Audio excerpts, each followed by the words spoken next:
Alors, nous avons très bien commencé l'exercice avec des fonds qui ont bien résisté dans la crise. Malheureusement, le rebond a été beaucoup plus fort que ce qu'on avait anticipé, puisque effectivement pour la première fois les marchés financiers se sont franchement déconnectés des réalités économiques, puisque une baisse de 4,5% du PNB mondial se traduit par une hausse quasiment de tous les marchés actions. En revanche, nous avons bien conservé la faible volatilité, le contrôle de la volatilité qui est une des dominantes, une des raisons d'être de la gestion de la société. Maintenant, pour 2021, on pense être bien positionné pour continuer à bénéficier du train de marché tout en préservant en cas de mauvaise surprise en 2021. Globalement, nos fonds tiennent leurs promesses. Invest Latitude Patrimoine et Invest Latitude Équilibre battent 80% de leurs concurrents sur 3 et 5 ans, tout en affichant une volatilité nettement inférieure.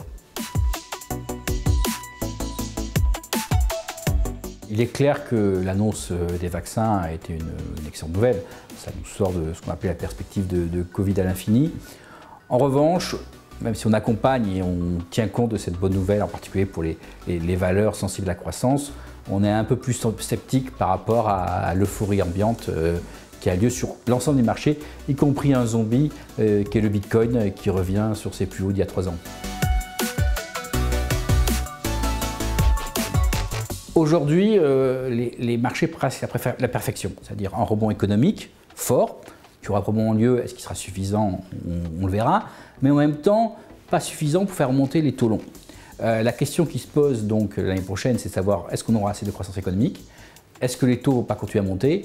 Et le joker, c'est l'année dernière, la crise du Covid a généré une baisse de 4,5% du PNB mondial, qu'on n'a pas vu dans les marchés. Il y aura des accidents. Quand est-ce que ces accidents remonteront à la surface?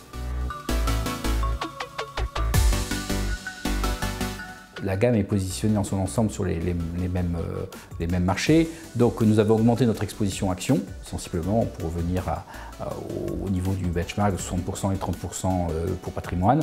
En revanche, nous avons acheté des actifs de diversification qui pourraient nous couvrir en cas de mauvaise surprise, essentiellement du 30 ans américain et du dollar. Malheureusement, ça ne fonctionne pas à court terme, mais on pense que c'est des choses qui pourront être utiles dans les mois qui viennent.